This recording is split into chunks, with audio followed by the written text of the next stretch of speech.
Good evening, everyone. My name is Emma Holland-Lindsay, and I'm the Liberal Democrat candidate for the general election here in Dunstable and Leighton Buzzard constituency. Now, I'm really sorry that I couldn't be with you this evening. Unfortunately, I've got a work commitment that I was unable to change. And I was really looking forward to meeting all of you, answering your questions and hearing your concerns, whether local or national. And I'm really grateful that my colleague Sean Roberts, who I serve with on Central Bedfordshire Council and who has known me for 16 years as a friend, has agreed to step in and meet you all this evening. So why do I want to be your next MP here in Dunstable and Leighton Buzzard? Well, I live in Leighton Buzzard with my 2 daughters and my husband. I'm raising my family in our community. And actually I've spent most of my life in Bedfordshire. My family has been here for generations.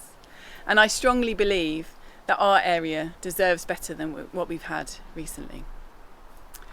And 18 months ago, I was looking around in my community and talking to friends and neighbours, and they were telling me how hard it was to get a GP appointment when you need one, or the long journeys they were facing even to get simple blood tests, long waits at A&E and to go to minor injuries clinics.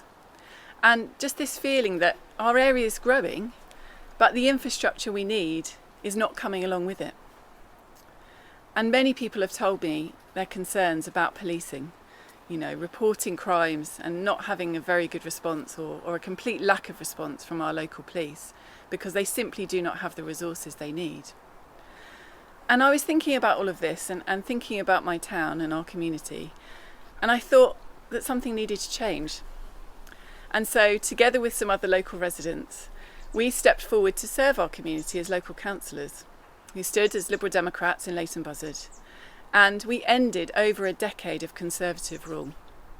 And the same happened on Central Bedfordshire Council.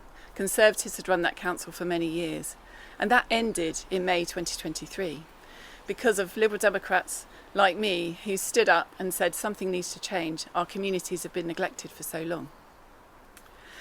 And since I've been elected to the council, there are many things that I and the team of local Liberal Democrat councillors have done to help improve things for local residents, from fixing potholes, getting repairs, helping people with housing issues.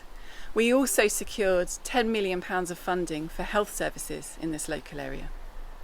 But there is so much more that I could do as your MP. I've seen firsthand the issues with the planning system that mean we get thousands of new homes and we don't get the infrastructure that goes alongside it. I've seen the lack of funding for our health services that mean we don't have enough GPs, we don't have enough dentists. In fact, my own daughter was almost 2 when she first saw a dentist. She had every one of her teeth. So I know what it's like because I am deeply embedded in our communities and I'm experiencing exactly the same issues that you are. And I know that we need an MP who is going to stand up for this community. We've had years and years of the Conservatives representing our area, and it hasn't delivered for us. We need a change.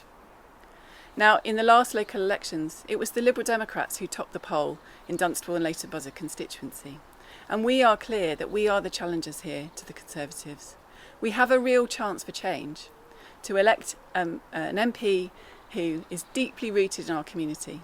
I live here, I experience exactly the same issues you do, who will stand up for us, locally and in Parliament, and be a strong voice for you. So I do hope you'll consider giving me your support on the 4th of July. Thank you so much. Okay, and that's our first candidate we've heard from. And now we're going to hear from Sekinder Paul. You can either sit or stand, whichever you prefer. And just to let you know, when you've got 1 minute left, I'll give you a warning. Thank you, Sekinder.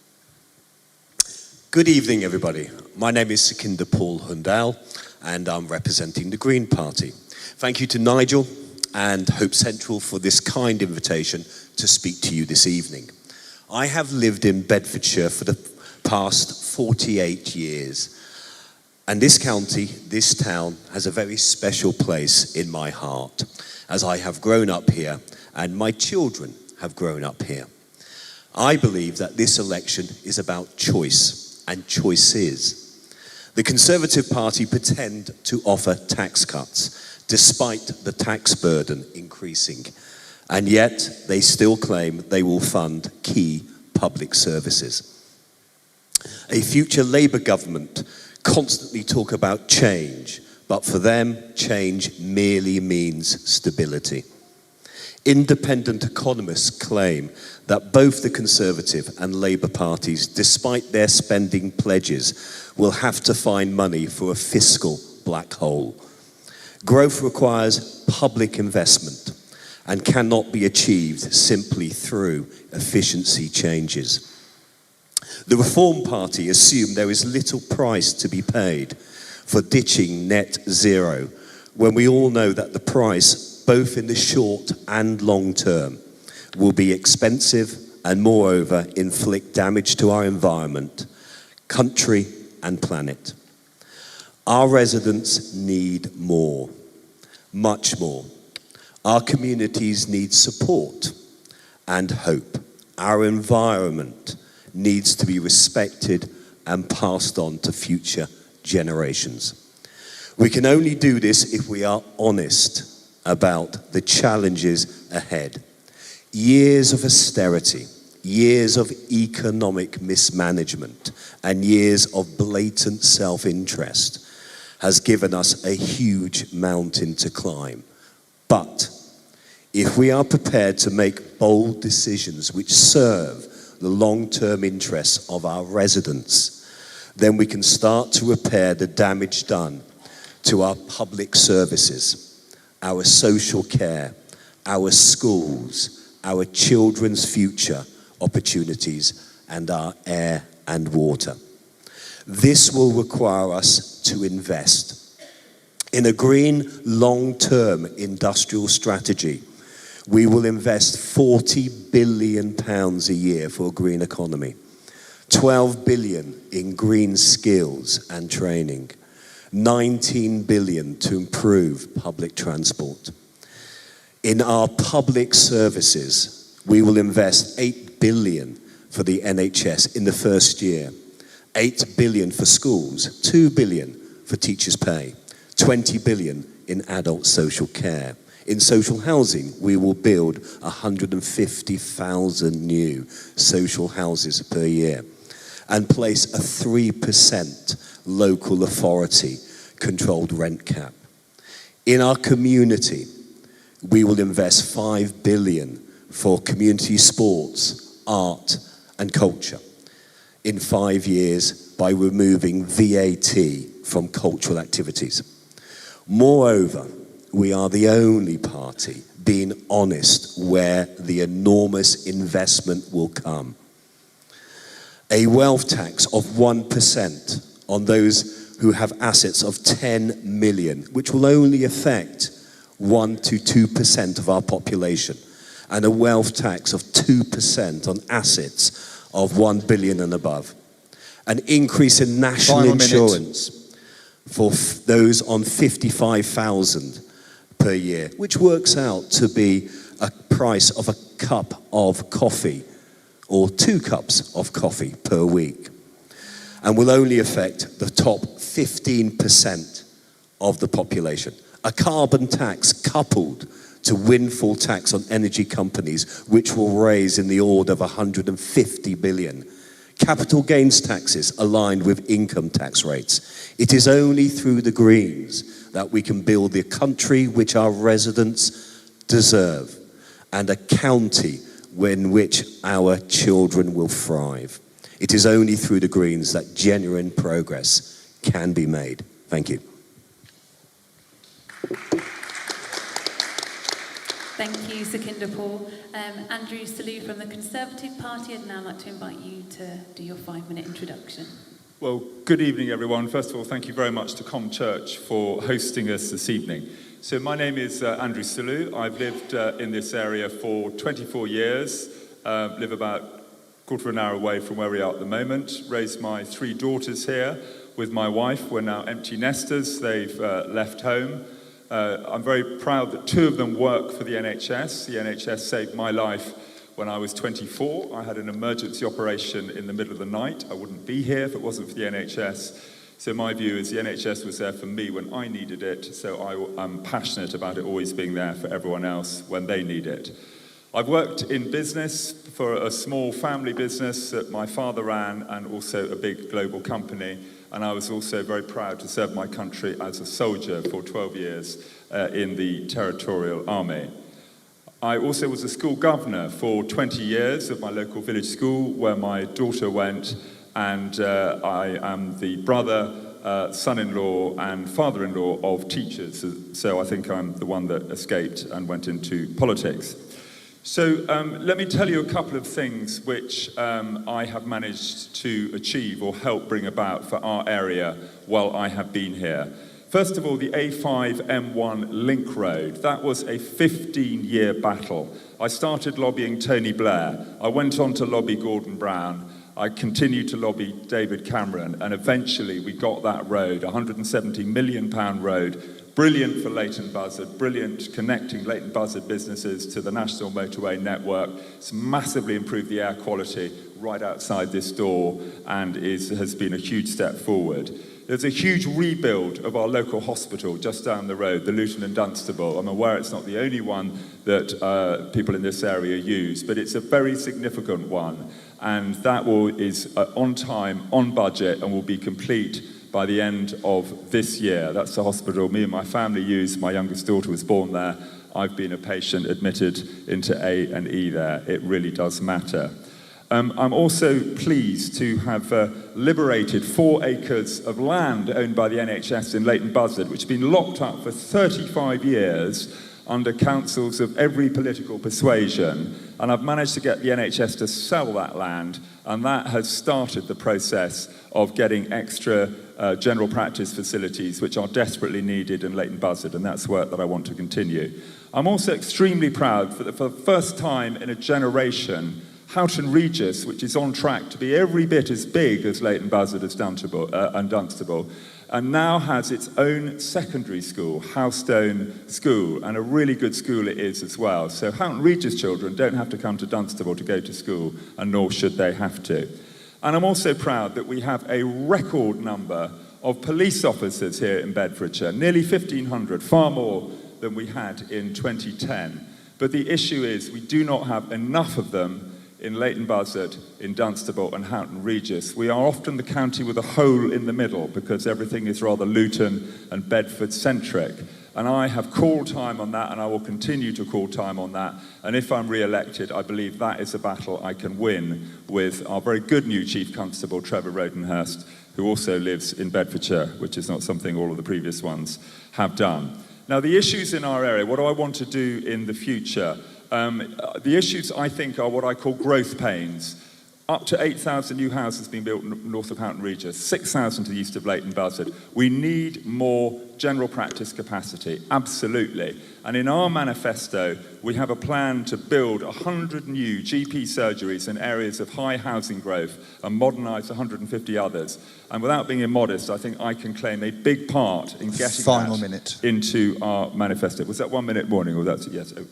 So I think I can claim credit for getting that into our manifesto.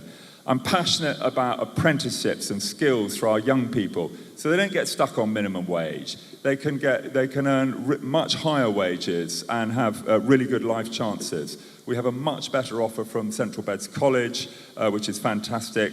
We need to get Bidwell West Primary School built. It's in the plans and it's not being. And there are also 25 Leighton Buzzard children being sent to Harlington. We always used to do school place planning well, and that has fallen apart, and we need to fix that as well. Thank you, Andrew Sadu. I'd like to now invite Antonio Vitiello. Sorry, I just got your name wrong there. I did it right? Good. So you're from the Patriots Alliance, the English Democrats and UKIP. Your 5-minute introduction, please.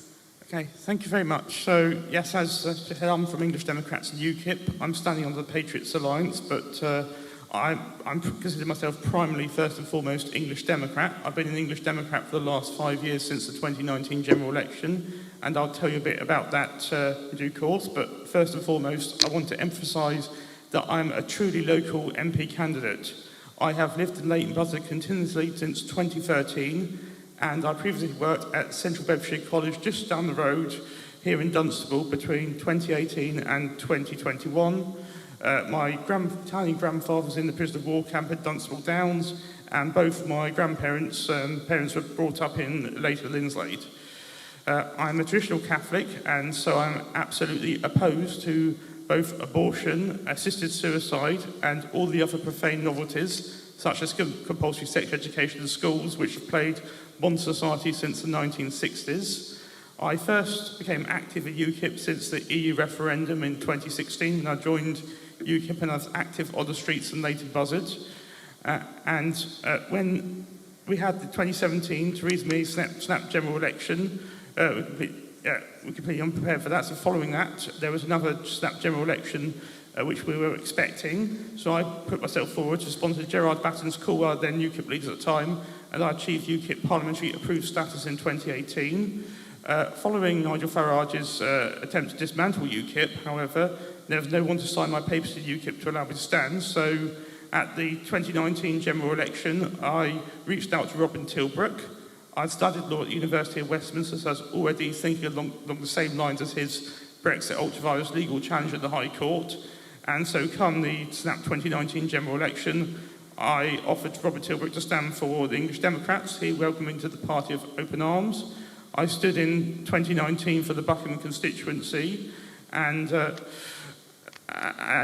of course, the Conservatives got a huge majority. Of course, the Brexit Party completely changed their plan. They were going to stand in South West Bedfordshire, but not in Buckingham, to help the Conservatives win. But they just changed everything at the last minute.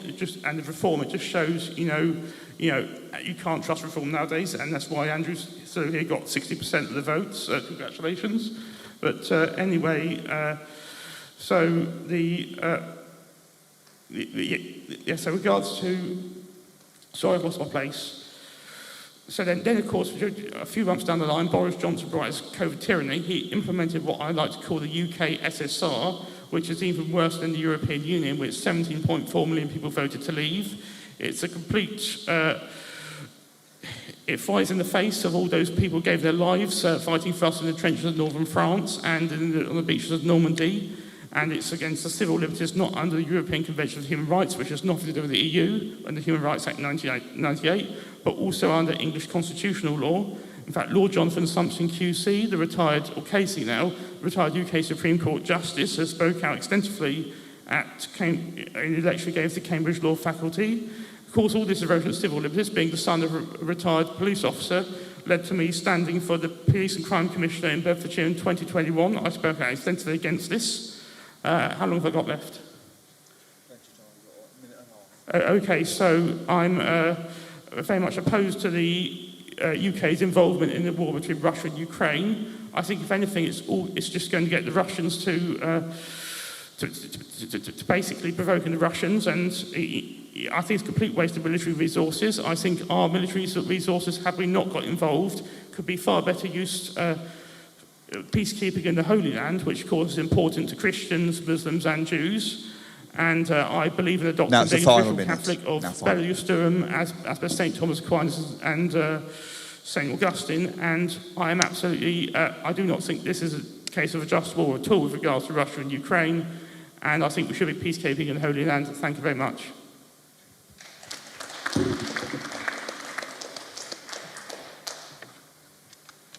And now over to Alex, representing the Labour Party. Thank you ever so much, Nigel, and thank you, Sarah. So my name's Alex Mayer, and I am your Labour candidate. And I've got a whole 5 minutes, and in some ways, that's far too long, because Labour's message is so simple this time. It's one word. It's change. But I will use some more of my time, because politicians like talking about themselves. First of all, I wanted to say thank you to you for all coming this evening and giving up your time to take part in this debate and to listen to what all the candidates have got to say as you try and make up your mind for the important decision that's coming in a couple of weeks' time. So what does the Labour Party mean when it talks about change? It's what Keir Starmer is on the TV talking about every night, messing up your TV schedules. He says he's changed the Labour Party, which he has, and now he wants to change the country too. So what does it mean, for example, to change our NHS? Well, we think that at the moment there's far, far too many people waiting on NHS waiting lists in pain. You know what it's like if you ring up to try and get a GP's appointment. You absolutely have to get in just before 8 o'clock when the line's open.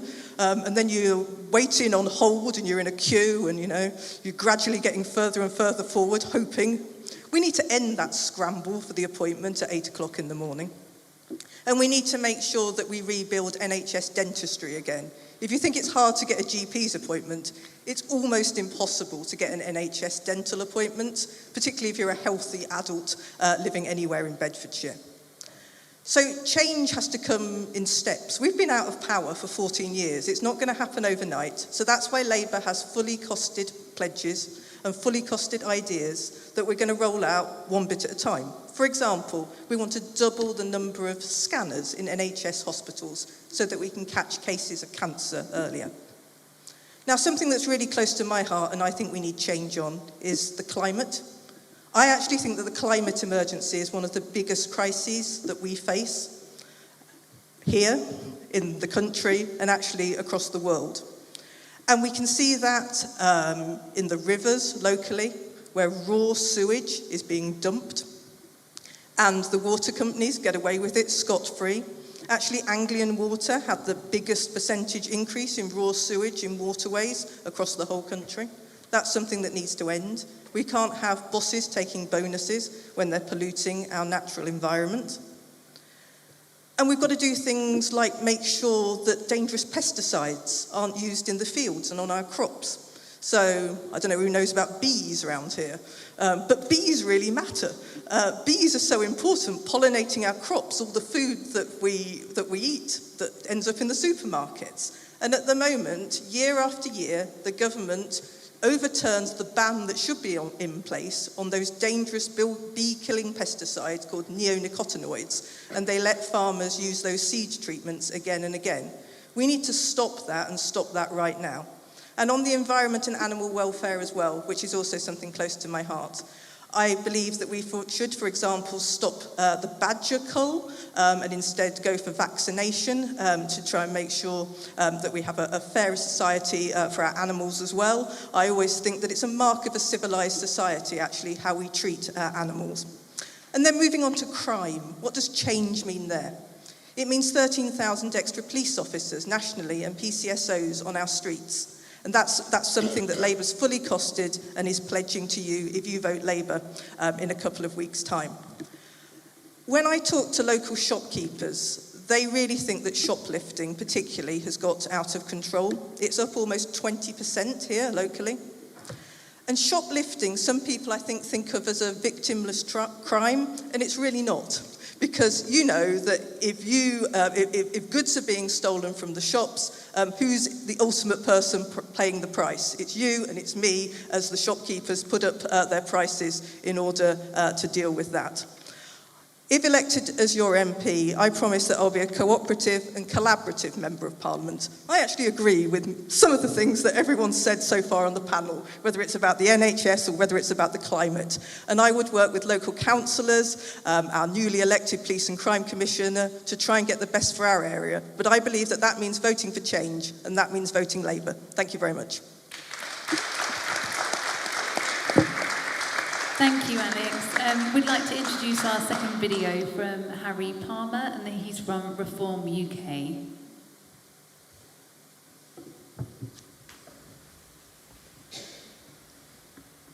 I'm Harry Palmer, and I'm honoured to be your local Reform UK candidate, standing for you all on the 4th of July. In Dunstable, Leighton, Buzzard, Halton, Regis, and the surrounding villages. I was born at Bedford Hospital, and I've lived locally all my life. I work in the energy sector in a management position.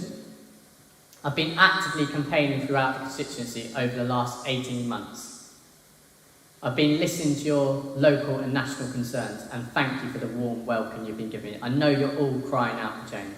I hear you, I'm listening, I'm here to represent you all. Many of you have raised your concern with regards to the increase in crime locally and the shoplifting epidemic what's been happening and affecting our high street, or you can call it looting. Many of you have also raised your concerns for the out-of-control motocross bikes causing mayhem throughout the constituency.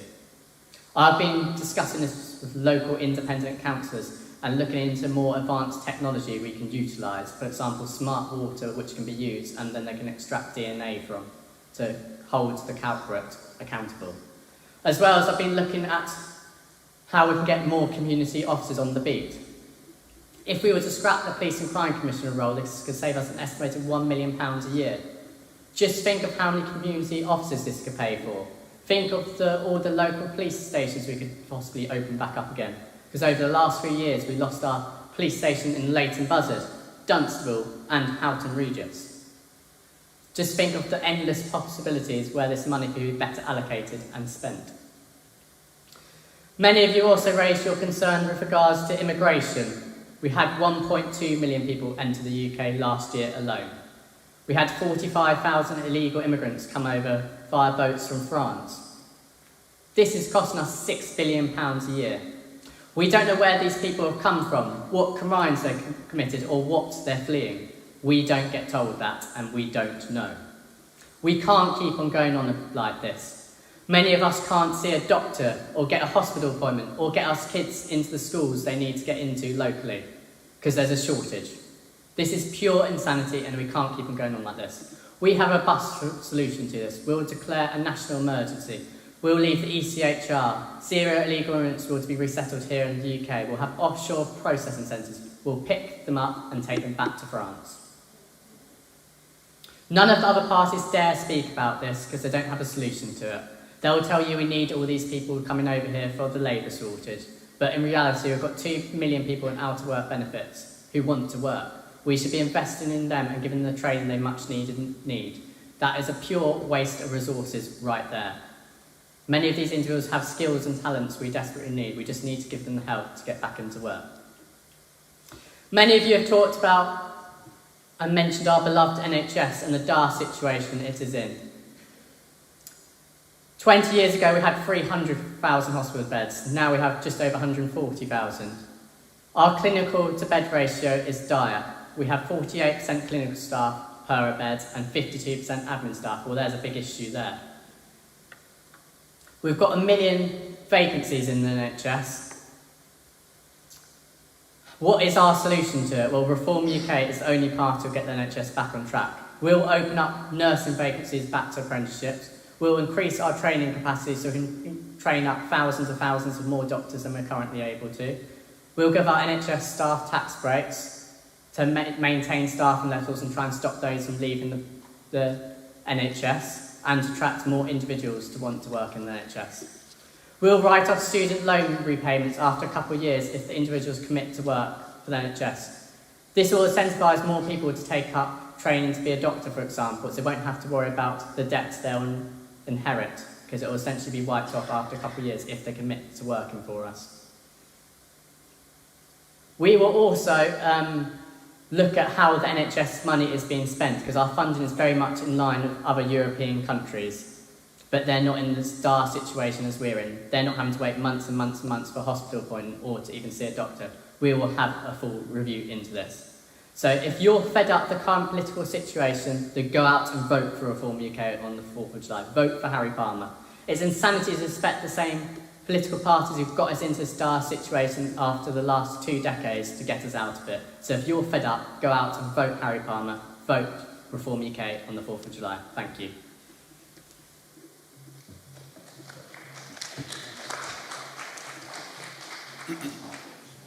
Well, everyone's still here. I haven't noticed anyone run out the room, so you've done a good job so far. It's all going well. Now over to the question. So we're going to do it in a different order, so we give people thinking time and do it as fairly as possible. I'm just wondering if we can have our first question, which David will have there. Yeah, let me just say first, if you have a question, you haven't written it down yet, there are paper and pens over there and over here. Please do and bring them over here. We could use a few more questions. So the first question is this. In 2024, it is a travesty that in the UK, one of the most affluent countries in the world, children are living in poverty. And due to this, their life course has been decided. How will you and your party make an actual real change to these children's lives? Okay, so our first question goes to Sean, who's going to bat first, standing in for Emma, and he's got 2 minutes, and each candidate will have 2 minutes. Just check. Is this working? Keep speaking, and they'll turn it on. Okay, I'll keep speaking, they'll turn it on.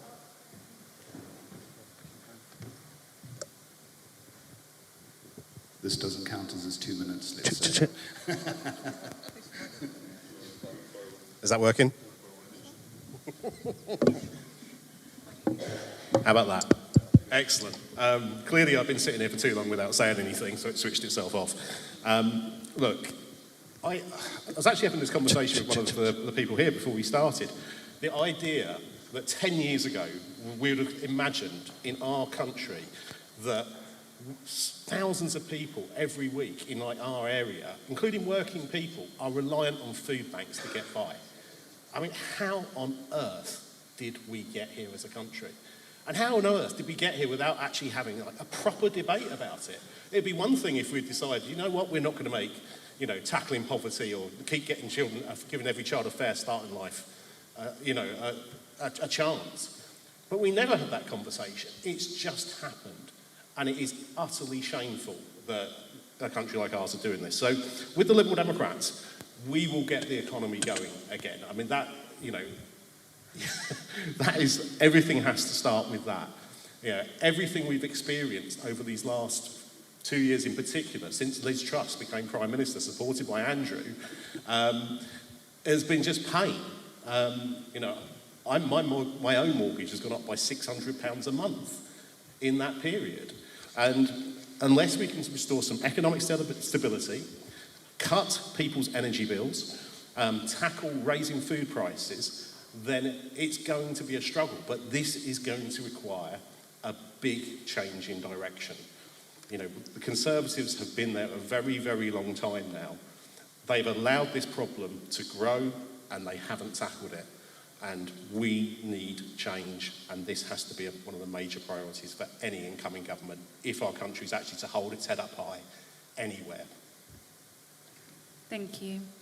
That's fine. The quicker, if you don't use your whole 2 minutes, we'll get 3 more questions. So that's wonderful. If when you finish, you're finished. Sukhinder Paul, the same question to you, please. Thank you. I would agree largely with the questioner. 1 in 5 schools in England have a food bank. In the UK, 1 in 10 young pupils go without meals. Now, we can't allow this to continue. Our children are our future, and yet we are letting down so many of them because we're not prioritising their needs. Evidence suggests that a good start in life at school pays dividends in the long term. It sets children up for successful careers in the future. And yet, many of our children go to school hungry, spend their time in school hungry, which is going to affect their learning. And then we're surprised that they leave school without the qualifications which they need for successful lives. I think the solution is manifold, of course it is. But one key thing which I believe is important is ensuring that we do offer breakfast clubs to children. We offer children the opportunity to have a nourishing meal first thing in the morning before they start school. And the Green Party are committed to ensure that all primary school children have that facility of a meal at the start of the day before they start their education. And I hope that other people on this panel would certainly agree that that is a start in addressing this very serious problem. Thank you.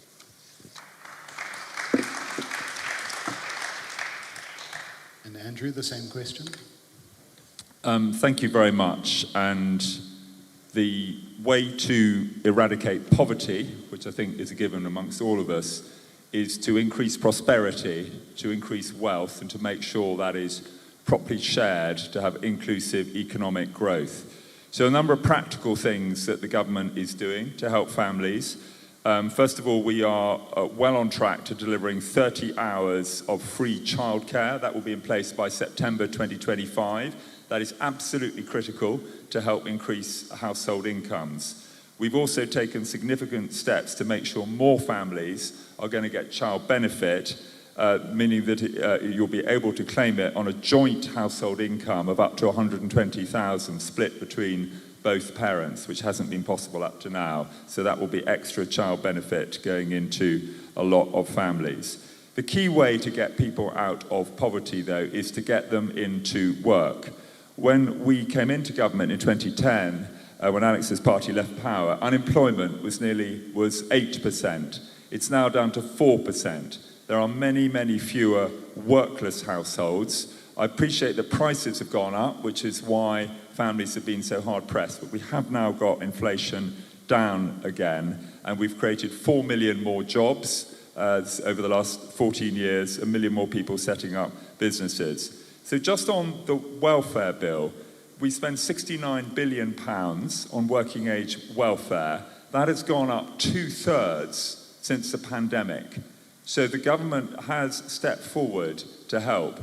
We also need to think about drugs, about alcohol, and about couple separation, about mental health issues as well. My wife is a debt coach with Christians Against Poverty. The reasons that families are in poverty are often quite complex. They can be to do with addiction, mental health issues, couple separation. We need to look at those areas too. Well done. The threat worked. Justin. Hello.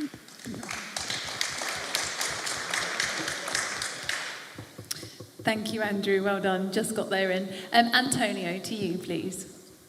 Okay, well, I'm going to start off by answering this as an English Democrat, because that's what I am first and foremost. So, a problem we have at the moment, this is inequality with England in the UK, because of something called the Barnett formula. A higher per capita rate of taxpayers' money goes to fund Scotland, Wales and Northern Ireland, not only in terms of education and healthcare and public services in general, in terms of everything as well. So we need to abolish the Barnett formula. The other thing as well is, in England, we don't have our own parliament to champion for English equality and English rights. In Wales, for example, you've got the Welsh Assembly, Scotland got a Scottish Parliament, Northern Ireland got a Northern Irish Assembly. That means they can pass laws like to do away with prescription charges, for example. Now, obviously school children don't pay prescriptions, but that's just one example. So I would campaign to end the Barnett formula. I'd campaign very much for the English Parliament, so we've got equality representation.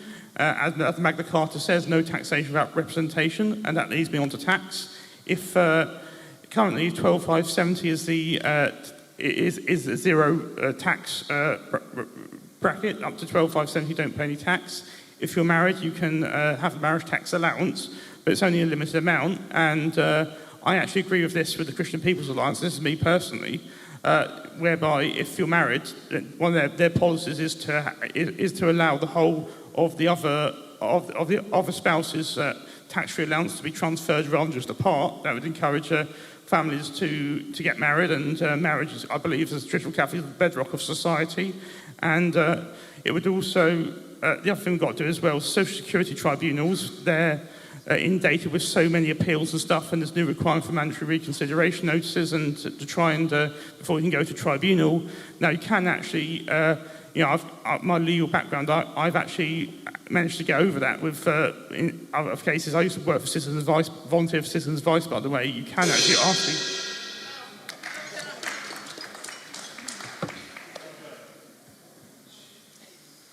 And the same question to Alex.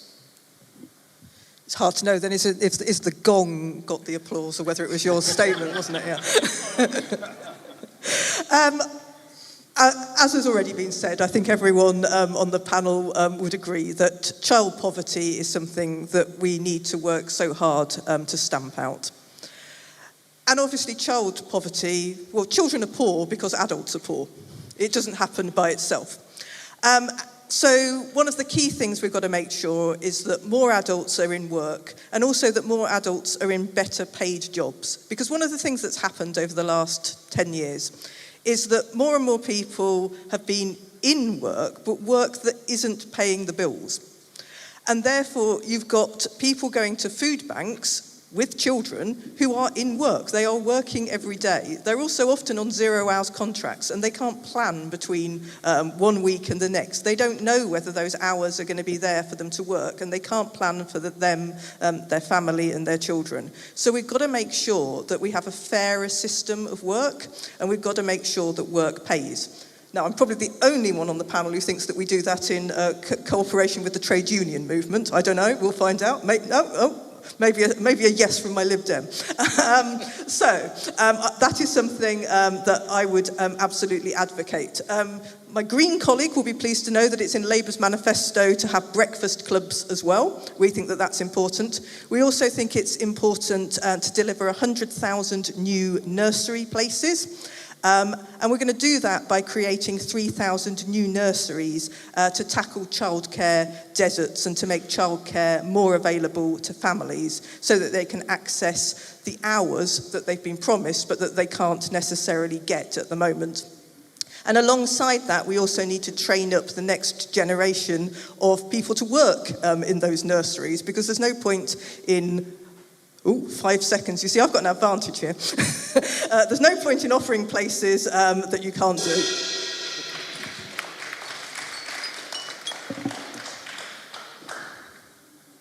Okay, the next question, please. Well, we've had several people ask basically the same question, and that's to do with the climate crisis. One that is clearly getting worse. What would you do, and what would your party do to address that? And also, from one of the other questions, would you commit to getting us to net zero, and if so, how? Okay, and that goes to Sekinder Paul. This sounds like a bit of a gimme for me. The climate crisis is real. It is real. I'm not going to bore you with the facts and figures, but we have got a serious emergency on our hands, and we do need to tackle it. The sooner, the better. We do need to invest. We need to change also our industrial strategy. At the moment, we don't have a long-term industrial strategy. Of course, we need to decarbonise.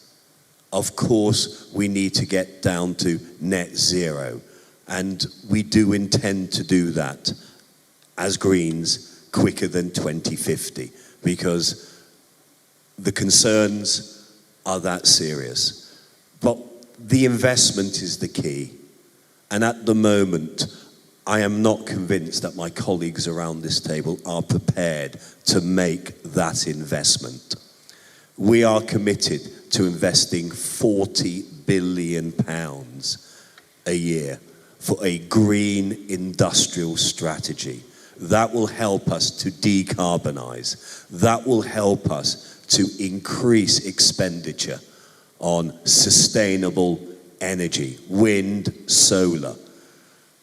It is a transition. This can't be done overnight, and we have no intention as a Green Party to do this overnight, but it does require some serious investment. And that serious investment, I believe, is lacking around this table.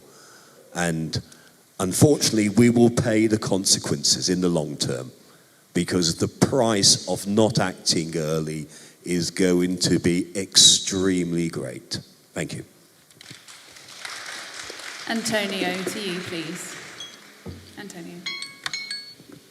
Okay, well, firstly, in terms of the problem with raw sewage going to rivers and clean air and water, I do agree very much with our Labour candidate, Alex. And I believe that, we need to protect the flora and the fauna and things vital for human life, and we don't want all pollution and, animal health. But here comes the controversial bit. I do think all this climate change is part of a natural cycle. I agree with Lord Christopher Monckton about climate change.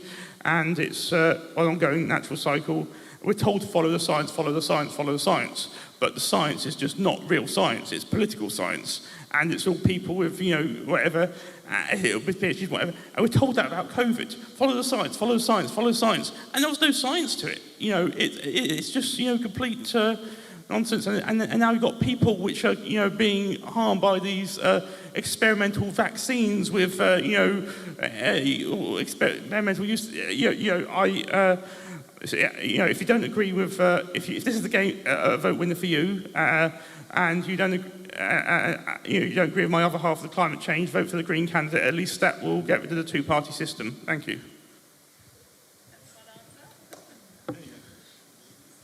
Sean, please. I was going to start with a very quick story. In mine and Emerald's ward, there is a tiny little stream called Clipstone Brook, and usually it's 30 centimetres deep. And in January this year, 4 times it was well over 2 metres deep.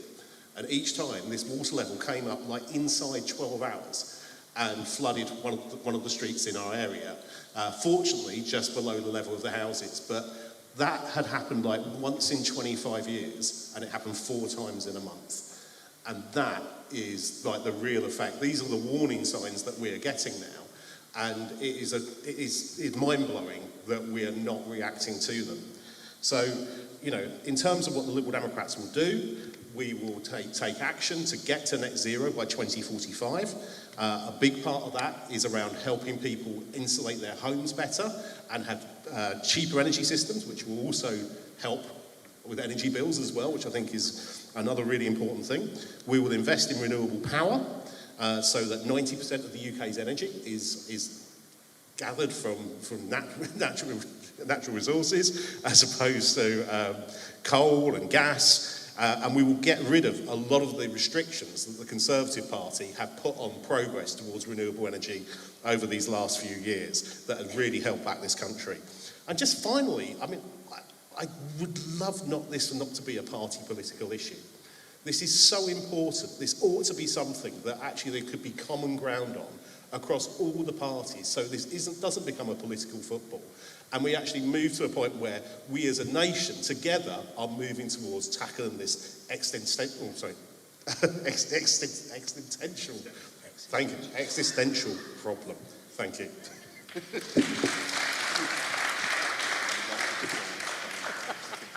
Same question to Alex.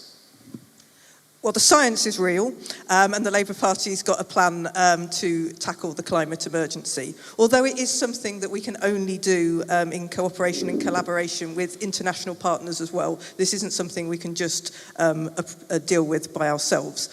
Pollution crosses borders.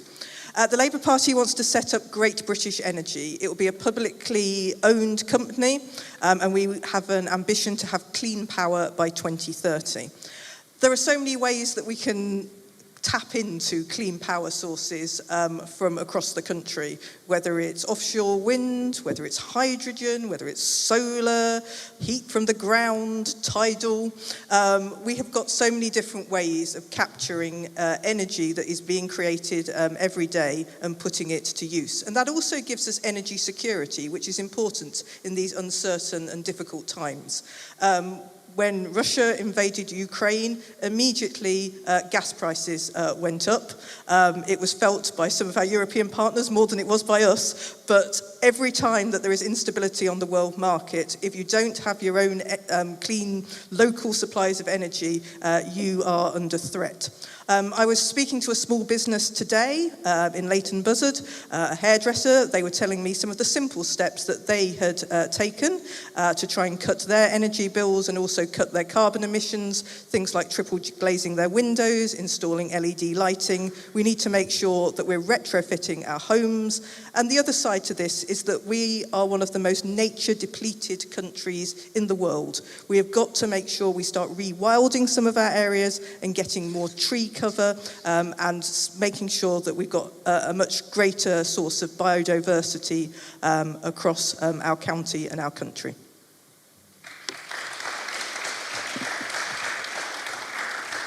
And the same question to Andrew. Thank you very much. Really important question. Climate change is real and it's urgent, and we have been taking action and we need to take more action.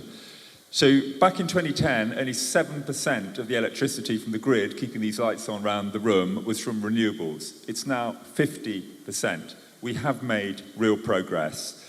We are the first major economy in the world to get halfway already to our net zero target. We have the largest, the second largest, the third largest, the fourth largest, and the fifth largest offshore wind farms in the North Sea in the world, and we want to treble that capacity because the need is urgent. We probably need 2 or 3 times the amount of electricity we currently produce. We are big on small modular reactors. These are much smaller nuclear reactors. You can build them much more quickly and cheaply. We have the technology to do that from Rolls-Royce and others. We're also going to take forward a third major nuclear power station up at Wilfer in North Wales to add to Hinkley and Sizewell.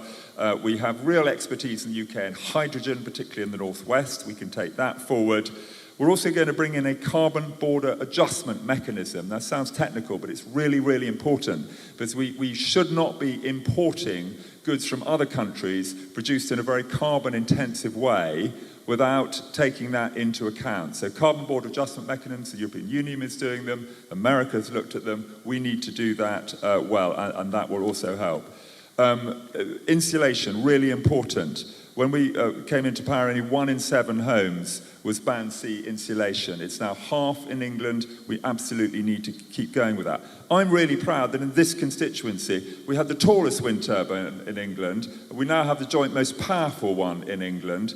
They are iconic. We also had the Europe's largest battery in Woodman Close in Sean's Ward in Leighton Buzzard. We're doing the business here. Thank you. Question 3, please. Okay, this one's a little different. To all the candidates, if you did win the seat and become our MP, but your party turns out not to be the government, can you tell us 1 or 2 points that you would take forward for the area? And would you consider working in coalition, and if so, with who? Oh. Well, Andrew, we're starting with you. Great. Well, what a good question. And yes, absolutely. I describe myself actually as more of a community politician. I'm proud to be in the blue corner. And the reason I'm in the blue corner is I think if you want really well-funded public services, defence, NHS, schools, police, you need to help people start and expand businesses to pay for them. But I am a community politician, and I will work and have worked with people of goodwill from all political parties and none to serve my constituents. What will I take up? Well, the first 9 years I was in Parliament, I was in opposition. And, I hope I played a useful role then. I lobbied Tony Blair. I lobbied Gordon Brown. I pushed for things that were important. We did move forward getting the Dunstable Northern Bypass A5M1 link then. It was a long process, but I started it under Labour and pushed it and take forward. The big issue in this constituency that I think we're all agreeing on is the lack of infrastructure, particularly health, particularly general practice. And I promise you, I will fight that all the way. And I will also challenge gently my friend the Chief Constable to get more police into our 3 towns, which is the other big issue. There are too many in Luton and Bedford and not enough in our 3 towns. That is simply not fair, and I'll go on fighting that.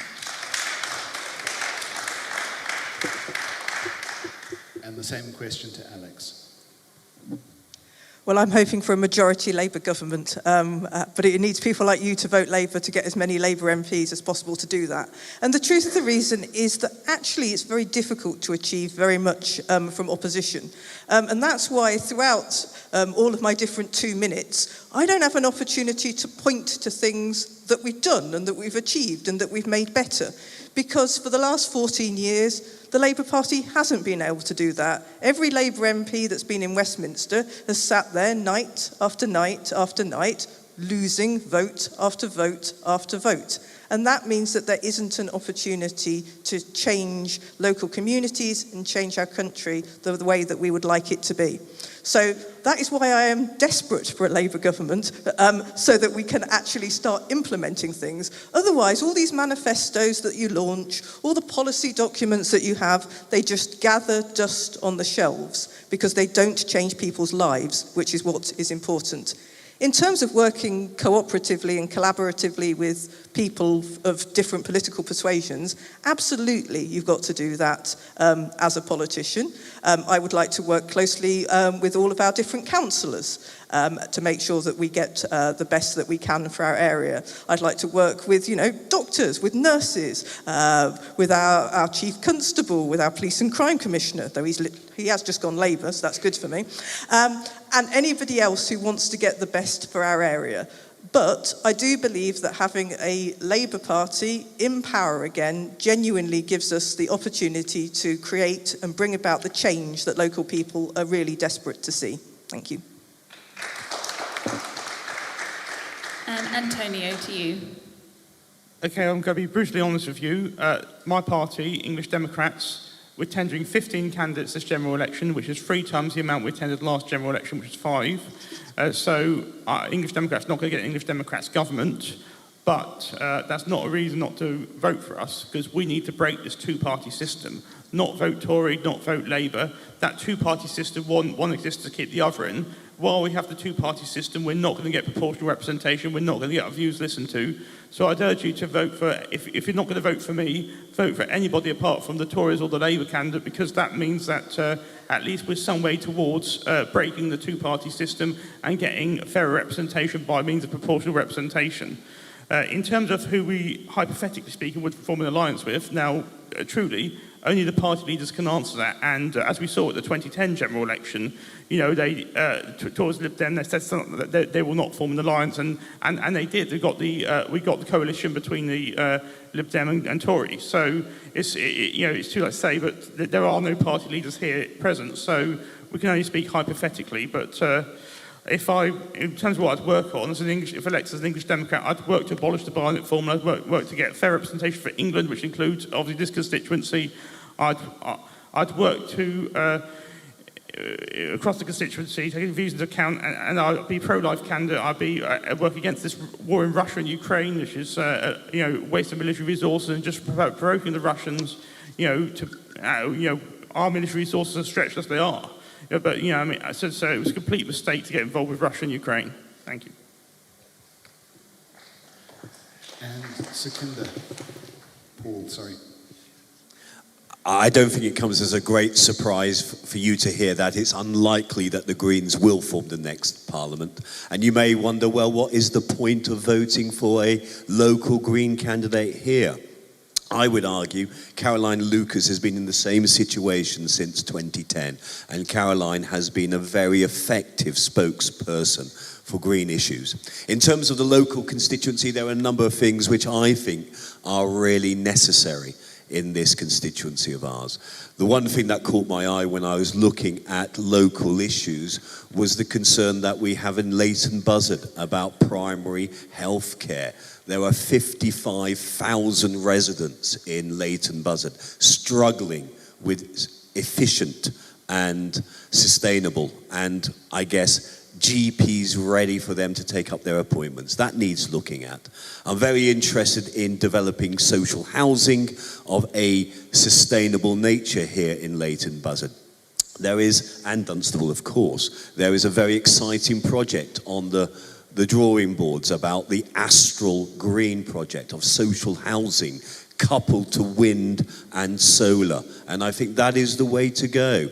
As long as we can invest in battery storage, then we can have, again, green energy, which will address our concerns about climate change. In terms of working with other parties, I would be pushing to move the Overton window further to the centre left.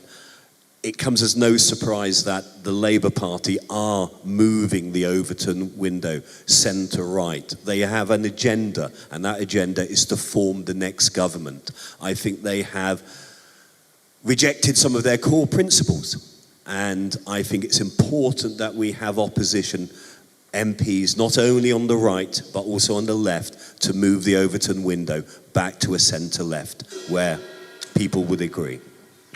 Okay, thank you. Over to Sean. Yeah, I mean, the local issues, I don't think anyone's in any doubt of. I mean, the lack of infrastructure with like the increased development we've had. And the thing that's kind of, I'm someone who's been involved in local politics now for less than 2 years in this area. And, you know, I could see with my own eyes that we are missing doctor surgeries, all this infrastructure that should have come. But when you talk to residents on the doorstep, who have lived here for sort of 30, 40 years, they'll tell this sort of vicious circle of how we've been promised again and again, oh, this development's coming, and look, there's the space for the doctor's surgery. They build the houses, they don't build the doctor's surgery. And I don't understand how this can keep happening again and again in this area. And I think our next MP has got a major role to play in changing that. Just moving on, obviously health and policing, absolutely we need to make changes on that. I do look, as a Leighton Buzzard person, look slightly in envy at the health centre in Dunstable. What was about to be proposed in Leighton Buzzard, we think was probably going to be about 1/5 the size of that facility. Nothing like what our town needs, and we need to change that. But just to get onto the sort of who would you work with, I mean, I think there's just this massive problem in our politics. I mean, politics has never been less trusted than it is today. And I think a major reason for that is that people don't get what they vote for. You know, if half the country vote for one party, they don't get half the MPs. They might get 3/4 of the MPs. You know, if 10% of the country vote for the Green Party this time, they're probably going to end up with 1 or 2 MPs out of 650. So you look at that and think, this is not representation, this doesn't work. And you can see tonight, I think there's you can see agreement across parties that you could have people working together on lots of different issues, but the Westminster system, the way we have it right now, doesn't allow it, and we've got to change it. I think that was a mic drop there. Very good. How's everyone doing? Is everyone doing okay? No one passed out, you're all doing okay. I think these guys are doing a very articulate job, don't you? So could we ask them to ratchet up, do you think, another notch? So we haven't got this planned, but what we're thinking is, instead of having 2 minutes, because I think Tim needs to bash that thing a lot more. And so I'm just wondering, if we had 1 minute answers, we'll get through more questions, and we'll get it moving, and then we've got another way to ratchet up even further. Okay? So, could we have our next question, please? Yeah, well, we've already heard a bit about the NHS, but it does seem like we have quite a representation here in the audience from the NHS, including some who've been in it for 25, 30 years. So the questions that we've got from them basically is, what will your party do realistically to change the inequalities? What are your priorities? And how will you fix the NHS, basically? Antonio, to you, please. Okay, well, as I said earlier on, firstly, we'd work to abolish the Barnett formula and also work to establish an English Parliament which can pass laws affecting England. So we could, for example, then, like the Welsh Assembly has done, waive prescription charges. And it would also regulate GP surgeries by requiring, like, they offer some degree of sit-and-wait clinics or how they do their appointments. We can actually regulate that. And the other thing as well is the doctors are so overworked that that they often don't review medication. They might put someone on blood pressure medication, but their blood pressure gets too low and then they might die. I had to remind my mother's GP that low blood pressure can kill, and quite assertively before he'd even take her off it. I mean, that's the thing as well. The doctors are getting commission for prescribing medication. That needs to stop. Okay, thank you. And over to Andrew. So while we've been in power, there's been a real terms funding increase of about a quarter, 45,000 more doctors and 75,000 more nurses, but the demand is clearly there. So our plans are for 28,000 more doctors on top of that, 92,000 more nurses on top of that. Pharmacy first, really significant, just getting going, 98% of pharmacists signed up to it, a load of extra conditions which you can go and see your pharmacy about, which will free up GP appointments. So that is really significant as well. We're going to have 2.5 million more NHS dental appointments with our NHS dental recovery plan. And we are also going to make sure that on the mental health side, which is really important, this is parity between physical and mental health, 100% of all schools to have mental health support, increase talking therapies by half, and early support hubs in every community for 11 to 25-year-olds as well. Poor Tim, he's still not getting to bang the gong. Sean, please. Well, Andrew throws out a lot of numbers and has some very good goals that I think we could agree with. But the reality on the ground, we can see, is just very, very different. And what's been promised repeatedly has not been delivered on the NHS. And fundamentally, we need to put more money into the NHS. And the Liberal Democrats have set out how they'll pay for that by increasing taxes on the very richest. But first of all, we need to make sure that everyone can see a GP when they need it. Within 7 days, if it's not urgent, within 24 hours, if it is urgent. We need to guarantee access to NHS dentists. We need to tackle the care crisis as well, because that still places so much strain on our health services. You know, it's hard to answer in a minute, but I don't think anyone's stuck on what the answers are. They've just got to be funded and driven through. And Alex, please. So the Labour Party is promising 40,000 more appointments at evenings and weekends. I actually think one of the key things we've got to do is value our NHS staff. You know, during the pandemic, everyone was clapping, but that now seems to have been forgotten. Doctors, nurses, healthcare professionals, they actually need the time to care, to do what they went into those professions to do, rather than spend their time worrying about targets that are difficult to meet and dealing with, you know, equipment that isn't working, and all the things that they spend time on at the moment. Andrew's right about mental health care.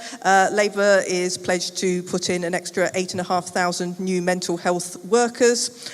And we need to make sure that we intervene earlier, because the situation we're at the moment is people are waiting in pain for too long on waiting lists, and that means by the time they get there, their conditions got worse, it's more expensive, and that's a bad idea.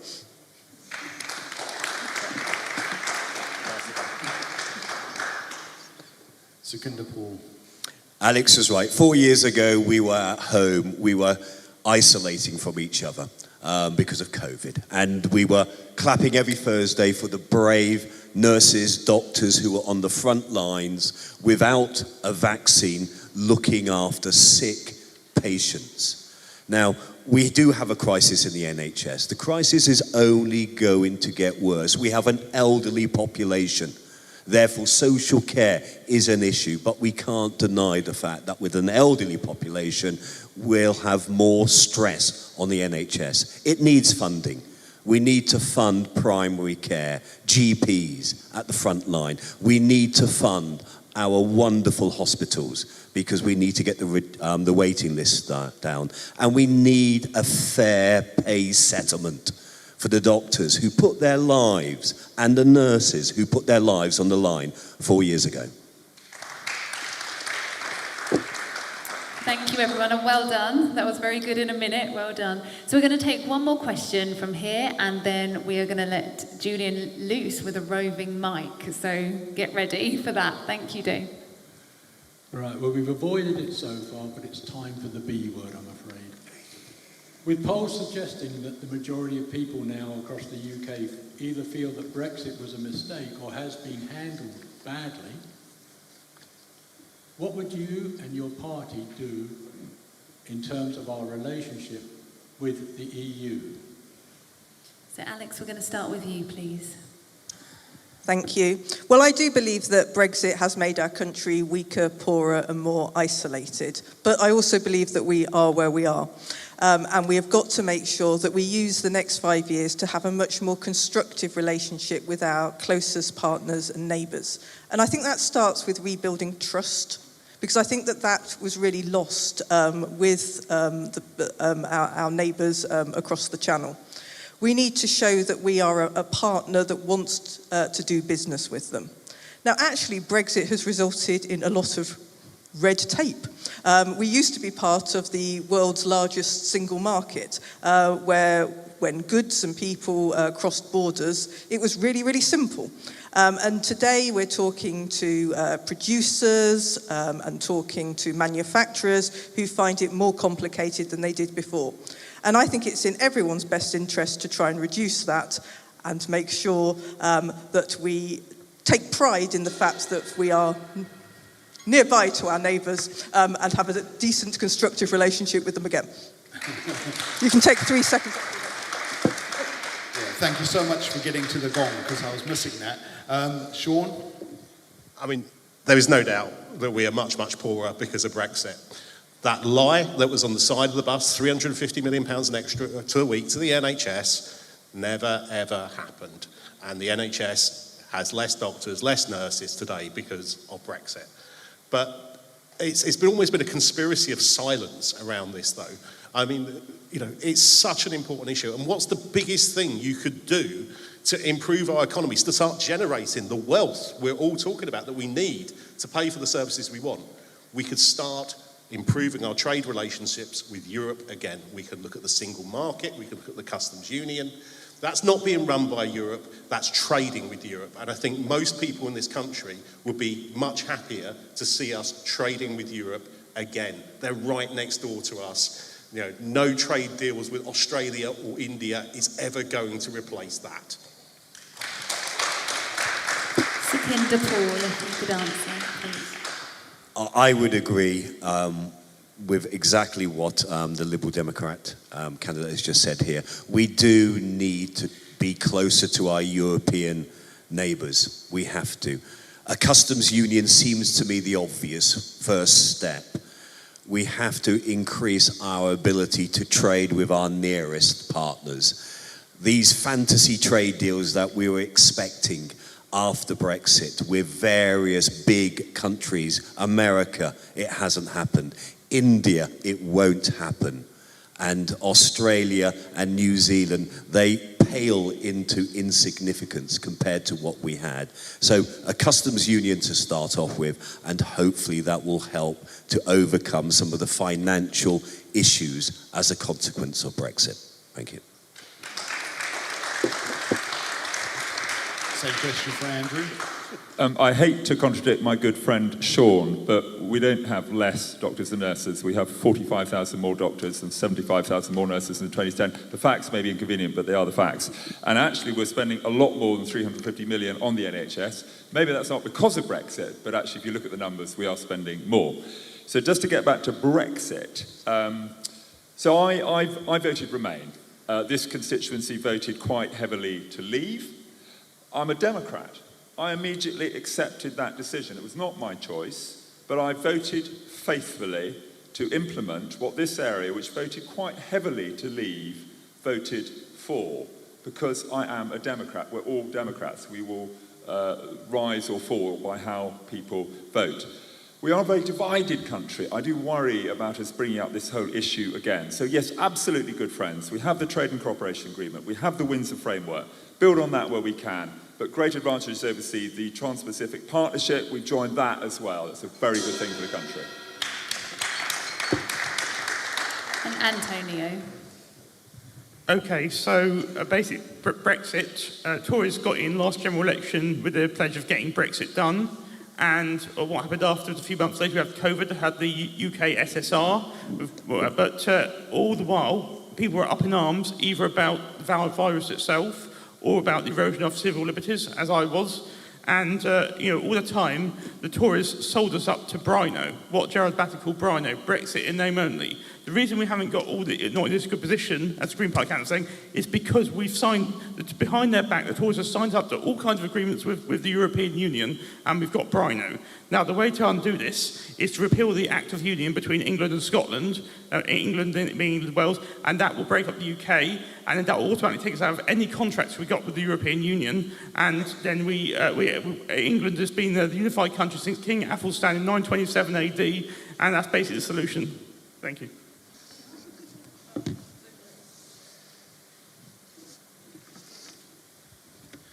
Right, so what we're going to do now is we're going to hand over to Julian to take a mic around and ask people for questions. We're going to stick with the 1 minute answers up the front here, and we'll go through the order we've got here. Okay, you want to raise your hand and I'll come and see you. I speak a lot in schools, and I notice that a lot of young people are totally disengaged with politics. So what would you and your party do to engage 16, 17 and 18-year-olds in the process that we're all sitting here and enjoying? That question goes to Sean first. Cool. Thank you. I think you're absolutely right, and I meet a lot of young people, and they kind of sort of say to me, what's the point? And I think that is extremely bad news for our democracy going forward. So we've got to show them what the point is. Part of it, I think, is in every school there should be citizenship classes that explain what the vote can do and how they can use the vote to hold politicians to account. Part of it as well is giving 16 and 17-year-olds the right to the vote, the way they have done in Scotland and Wales, and it's worked really well there. And once they start voting early, the habits continue. That's really good. But also, we need to change our electoral system so people get what they vote for. Nothing dispirits people further than seeing them going out to vote and seeing nothing change, no representation in the way they voted for. And to me, that's the biggest thing that will actually make people think that their vote is worth something of any age. Sukhinder Paul. I think we need to be honest and explain that young people view politics as something where people are talking about issues, they're talking about real concerns, but they're not telling the truth. I think a lot of young people are disappointed with politicians. They're fed up of lies, they're fed up of the misinformation, they're fed up with the disinformation. And I think greater transparency, greater honesty in politics is what's required. Politics is very much about values, but it also has to be coupled to integrity. And I think unless politics has integrity, a lot of our young people will continue to be switched off.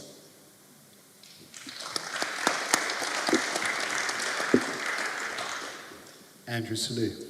So one thing I have done for quite a number of years is take work experience students from our local schools, spend some time with them in the House of Commons, time sitting in constituency surgeries and doing visits. There are people in this audience who've children who have spent time with me, and that is really eye-opening for them.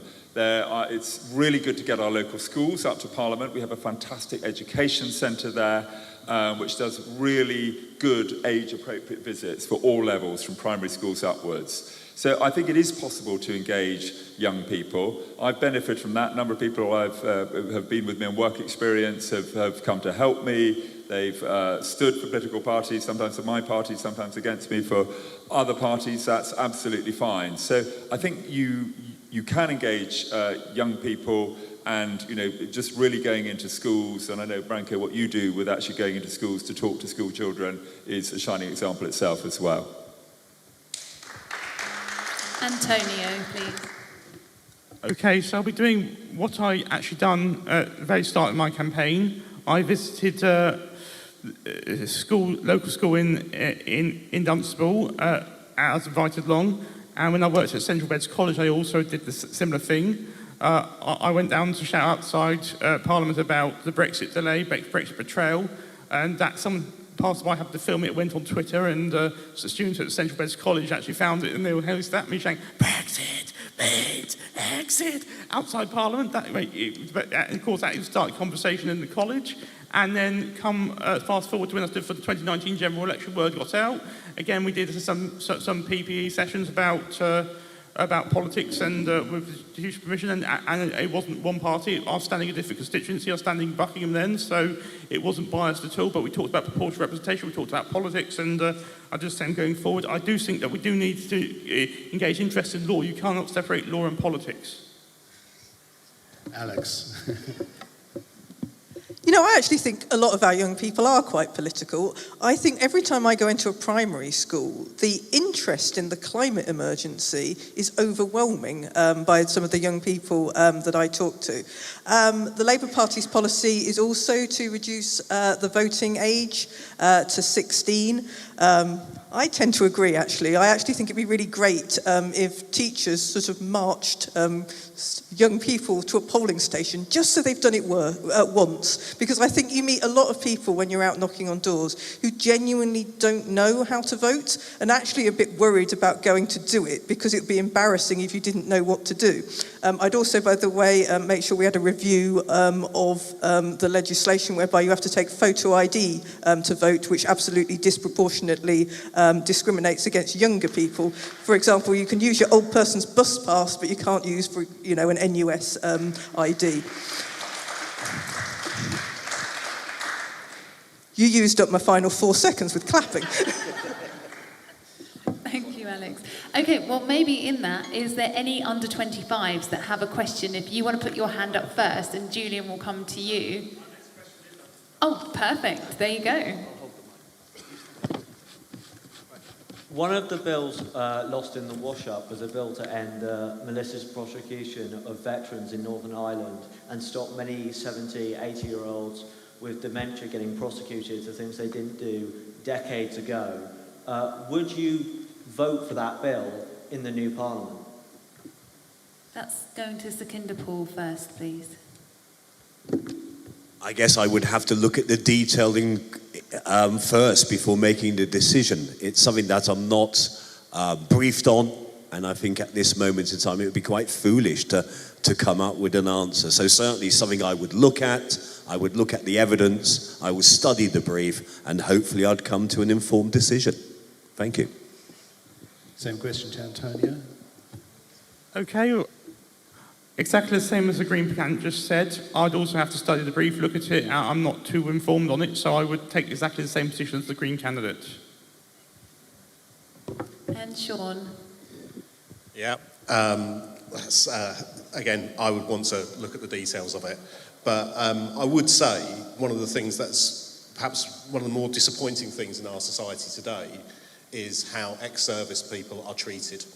And the fact that we have so many ex-service people who are homeless, with mental health issues, and just aren't getting the help that their sacrifice deserves is something we should be really ashamed of as a country. And it's something we should set out to fix.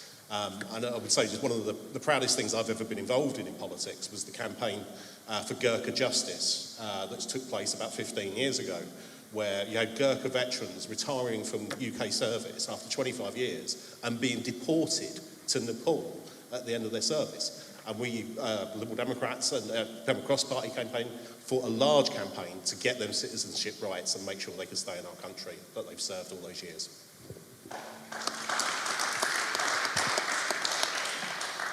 Alex. I'll look at the detail too. Andrew's going to actually know the answers to this question.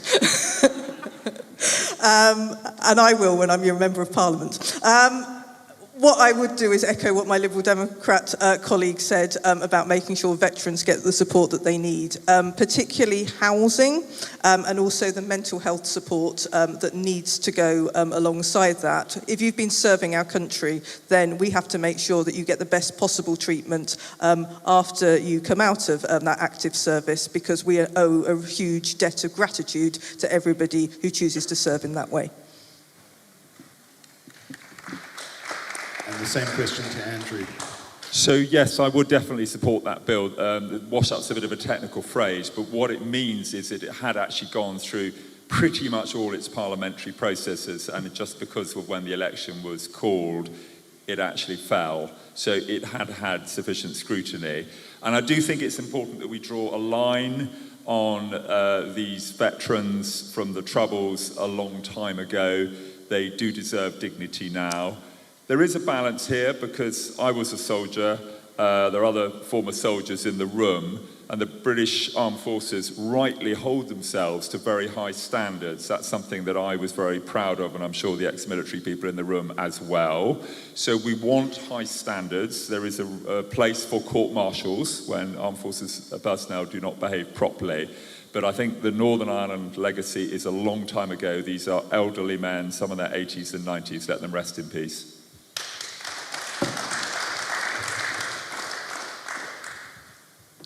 I'm a freelancer who works in a lot of schools. I constantly go to places in the local area that are understaffed and overworked. I see a lot of adverts telling our teachers about new incentives to get new teachers, loads of money, great benefits, but nothing to see current teachers who are working really hard with our kids and encouraging them to stay. What would your party do to encourage teachers to stay and stop this crisis happening in our schools? Thank you. Andrew, can we start with you, please? Yes, well, thank you. Thank you for the question. Thank you for what you do as a teacher. As I said, I'm the brother, son-in-law and father-in-law of a teacher, and I was a school governor for 20 years, so I'm very invested in education. We absolutely need more teachers. I think we've had 27,000 more since 2010, but they clearly need more. So we brought in the £30,000 starting salary, but in addition to that, we would bring in a £30,000 bonus for teachers in hard-to-recruit areas and in STEM subjects. We'd also have 60,000 more SEND places. So I absolutely get the need for more staff, but I would just say thank you and well done, because what you as a teacher have done is made our children the best readers in the whole of the Western world, and we've risen up the rankings in maths from 27th to 11th. So what our children have done, thanks to our teachers, is amazing. Same question to Alex. You're absolutely right that retaining teachers is so important. Now, my mum used to be a teacher, working originally in state schools, normal state schools, before going off to pupil referral units.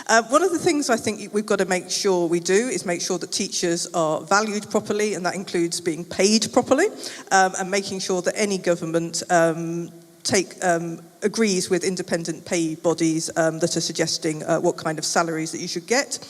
I also think it's about making sure that we fix the economy, because actually teachers should be teaching. What they shouldn't be doing is being social workers or having to run food banks, or all the many other things that are happening at the moment, or dealing with crime, dealing with mental health issues. They're all the things that teachers are having to do at the moment, and what we need to do is let teachers and teaching assistants get back to teaching, because that's what they're good at, that's what they're trained to do, and that's how we're going to raise the next best generation. Antonio, please. Okay, well, that's something which is quite close to my heart, because I used to work at the college as a teaching assistant. I've got a technical IT background, having studied law, so I used to cover teaching IT, like BTEC Level 3 hardware and networking, programming and stuff. But yes, I mean, teachers are overworked, underpaid, and unrealistic demands with all these Ofsted inspections, and all the officers, I have to look at that, and I have to work with that. But the other thing as well, teaching assistants are even more underpaid. They're often cover teaching, and schools are underfunded. They're trying to rely on teaching assistants too much to cover teach. And I didn't mind doing what I did at Central Beds, but realistically, teaching assistants, you work 35 weeks a year. If you work 5 days, it's 30 hours a week. You're on 12 grand a year. You can't even live in a room in a flat for that. It is literally. It's not just minimum wage, but it's you're not getting enough hours to actually make the money. So yes, to even live, that is while these immigrants are getting fed and watered free who come over illegally. This is an absolute disgrace.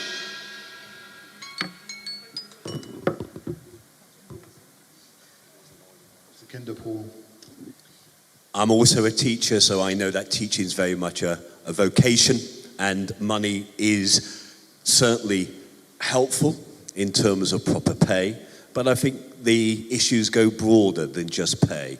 We have to recognise that we are not investing in our schools.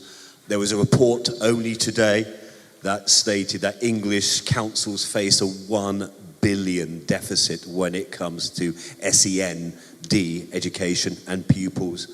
There's also a concern about mental health, and it's important we recognise that pupils are not only challenged when it comes to a lack of food in their bellies, because a lot of students are turning up without a proper breakfast, but they also face challenges outside of school, which affects their learning. And I think the implementation of counsellors within secondary schools will certainly help with that. And Sean. So my sister is a teacher, and she's never been political about anything in her life until Michael Gove became Education Secretary about 10 years ago. And she's never stopped being very political since. I think the relationship between government and teachers is shocking. And one of the worst things I've listened to on the radio in the last year was actually a debate around teacher strikes. And it was pitching parents who were saying, why aren't my kids in school, against teachers who were saying, we're trying to get fair pay and decent funding for our schools. And you're like, how have we ended up with these two fighting each other without the government being in the room? And I think we've really got to reset that. We've got to fund our schools. We've got to pay teachers properly. And look, when you're at work, it's not just how much money you're getting paid. If you're sitting in an office that's crumbling, if you've got no money to spend on any of the projects you want to, it's not a great job to do, and we've got to change that. Thank you. Okay, this is our final question, and then there will be closing statements. Okay. Thank you. Is the current Rwanda policy the work of political genius, or is it perhaps an expensive gimmick? Okay, and we're going to start with Alex on this one, please. It's an expensive gimmick. Moving swiftly on to Sean. Yeah, I think it's, I can get my wrong figures wrong, it's 290 million, I think, and zero people sent to Rwanda, which is not a safe country.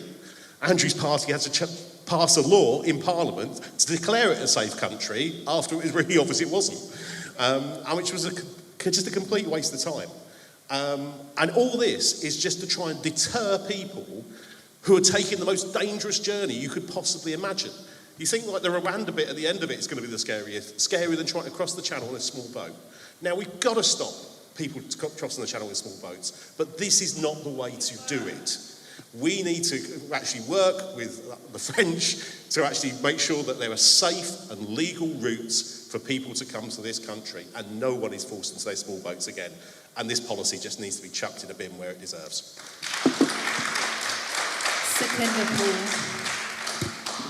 Certainly a very expensive gimmick.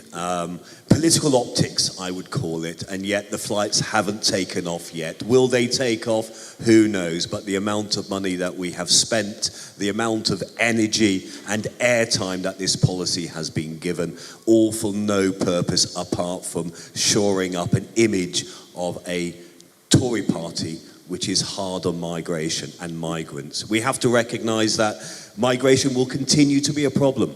The climate crisis will continue to cause issues around the world. We will continue to have people fleeing places which are uninhabitable. We have to have safe and legal routes. We have to abide by international law. We are a country of rules and regulations, and it will be a shame if we do not abide by such laws. Andrew Salou.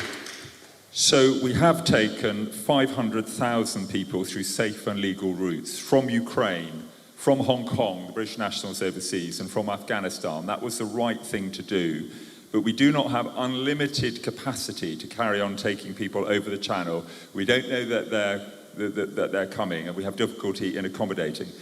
You've talked about the cost of Rwanda. What no one on the panel has told you, that the accommodation asylum costs are heading to £11 billion a year by 2026. That could be a big chunk out of the teachers' budget or the NHS or other things that we really value.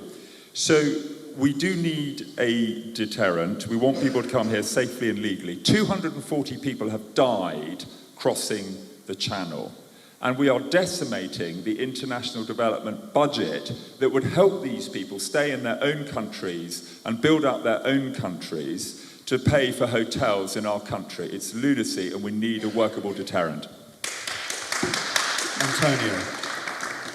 Okay, well, I don't know the details, but arguably Rwanda's arguably not a safe country, give or take. But I'll tell you what is a safe country: France.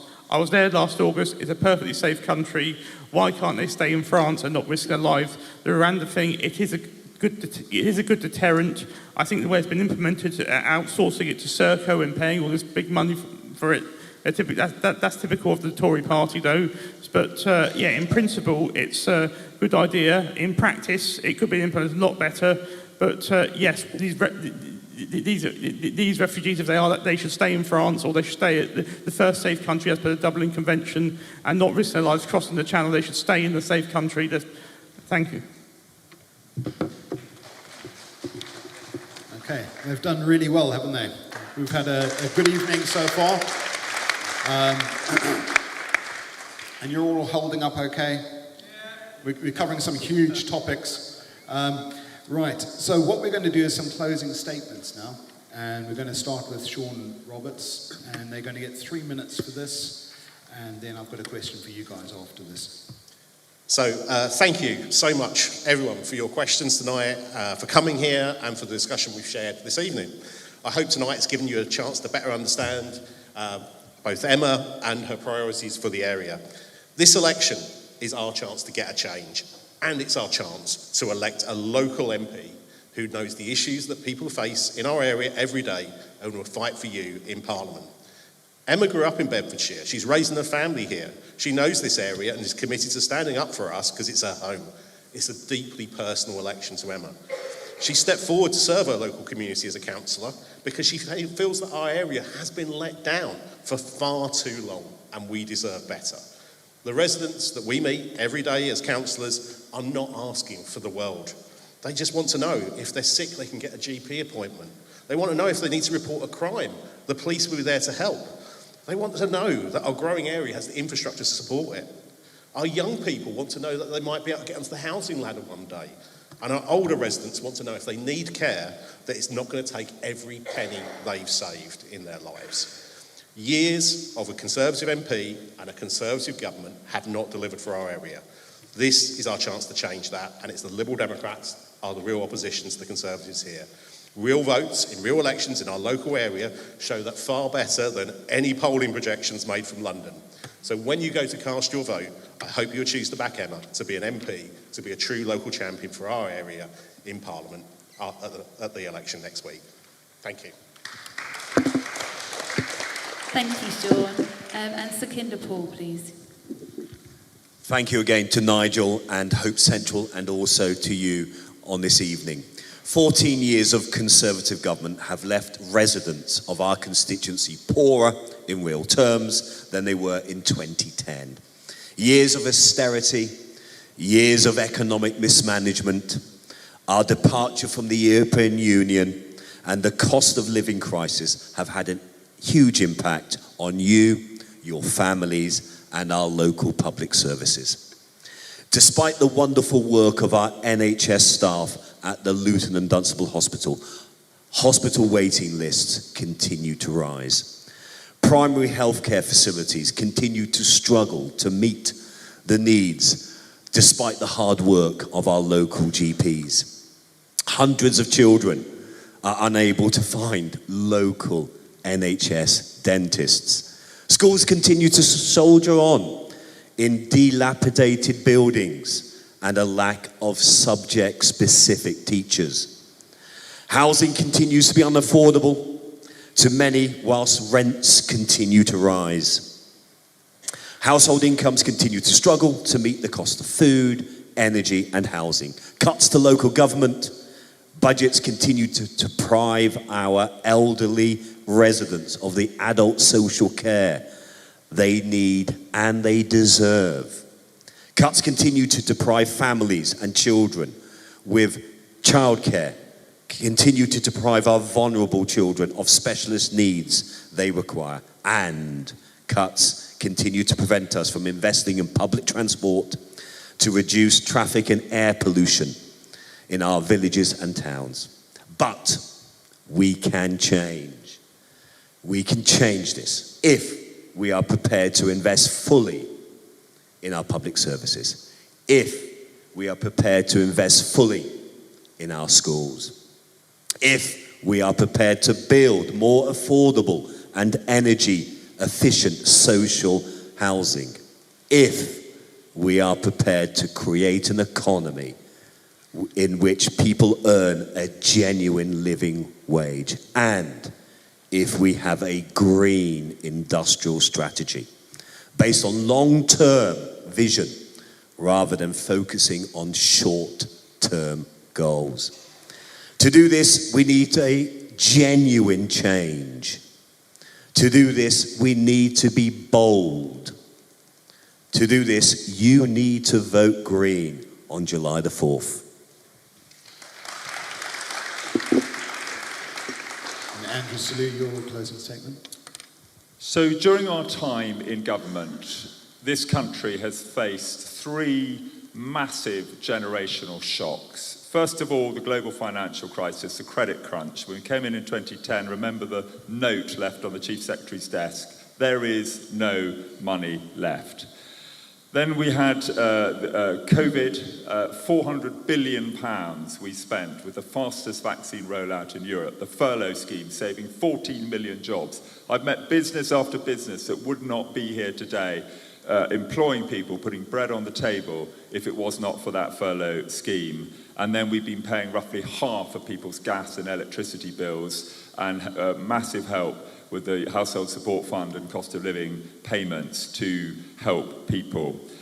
And in spite of all of that, we are the fastest growing major European economy since 2010. We manufacture more than France does now. We export more than the Japanese. And we are the third biggest tech economy in the world after America and China. Facts you won't always hear on the BBC, but are true.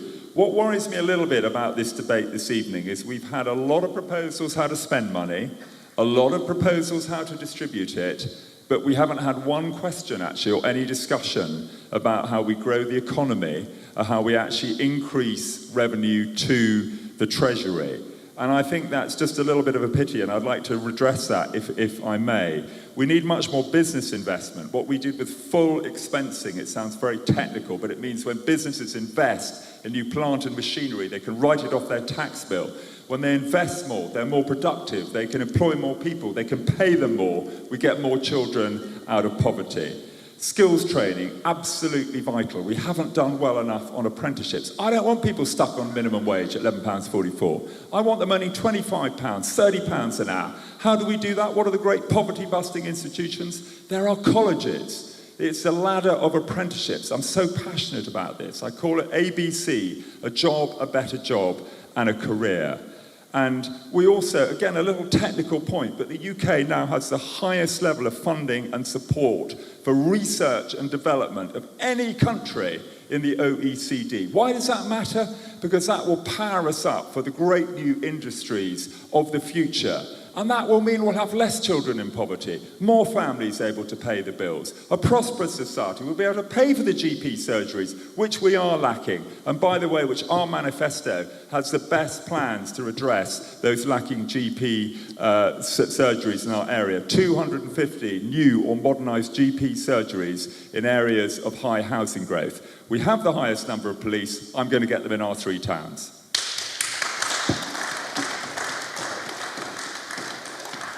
Antonio, please. Okay, so we've heard quite a lot tonight about the NHS, about the cost of living crisis, all this kind of stuff. The reason why I didn't speak about that in my opening speech is because everyone talks about it and what would be the point of doing the same thing. So obviously I've addressed it in the questions. So basically, this election is your opportunity to break the two-party system, to get proportional representation, so we get fairer representation in Parliament.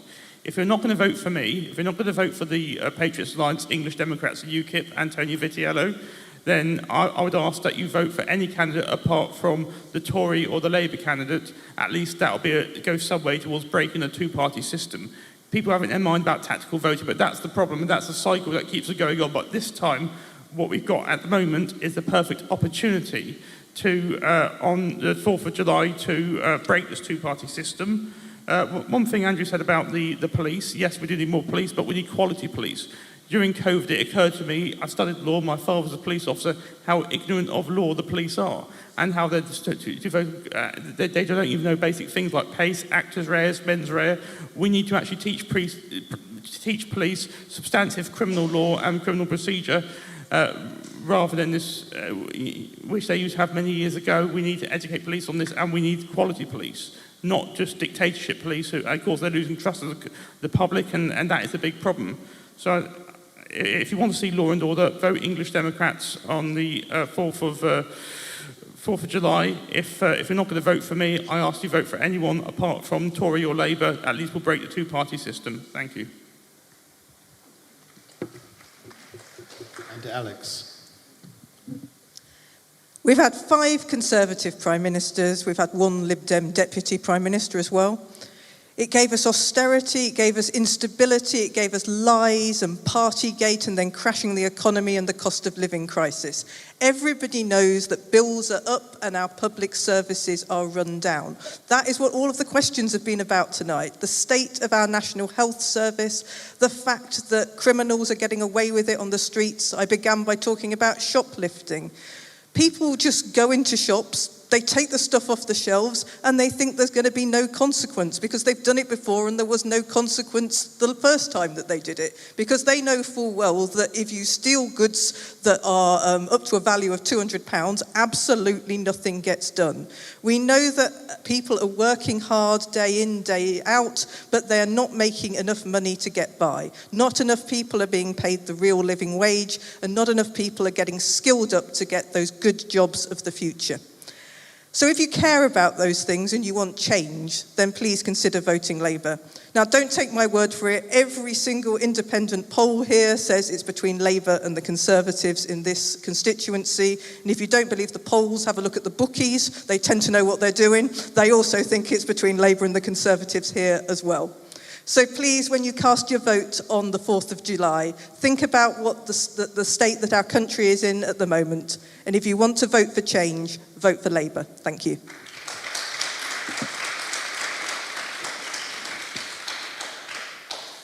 Okay, so the question to you guys. So how many of you have come tonight, you've listened, and I think actually you've listened to very well articulated points of view. No one's come to blows. They've all been reasonable and fairly nice to one another, and we've had a pleasant evening. How many of you would say you are now clearer in how you make your vote than when you arrived? Could you stick your hand up? We're not going to ask you what, but just stick your hand up. Anyone clearer on how you vote? Just to give these guys an indication of how tonight has been useful, right? So look at the hands, right? That's been worthwhile, and there's more online as well, because this has gone out on YouTube and will probably circulate for a while. So there's some value in tonight. I feel the churches leading tonight were well positioned, because we've got people from all different parties and churches. So we have to do a fair job, or we look ridiculous to our congregations. And I'd really like to thank Tim. I really feel he could have played that more, but everyone is too good. That's the problem. And thanks to the guys over there as well doing the questions, and to Gillian and Sarah. Really appreciate you guys providing this facility for us. And over to you. Yes, and thank you everyone in the room. It's been very respectful, and thank you to all of the candidates. It's been really useful, and I think just by that show of hands we can see it was definitely worth you coming out, so thank you very much. And I do believe, someone fact check me, but tonight is the cut-off for registration to vote, isn't it? So if you've watched this and it's re-engaged you, maybe send the YouTube link to a friend and say you've got until midnight tonight to register. If they hadn't registered to vote, do that today. You've got that last moment to still get your vote and make it count. So Thank you, everyone, and thank you, Nigel, for actually facilitating all of this, for all the endless emails and the correspondence. We really appreciate that you've done that tonight. So thank you, everybody. Stay engaged, and we'll see what happens on the 4th of July. But thank you, everybody.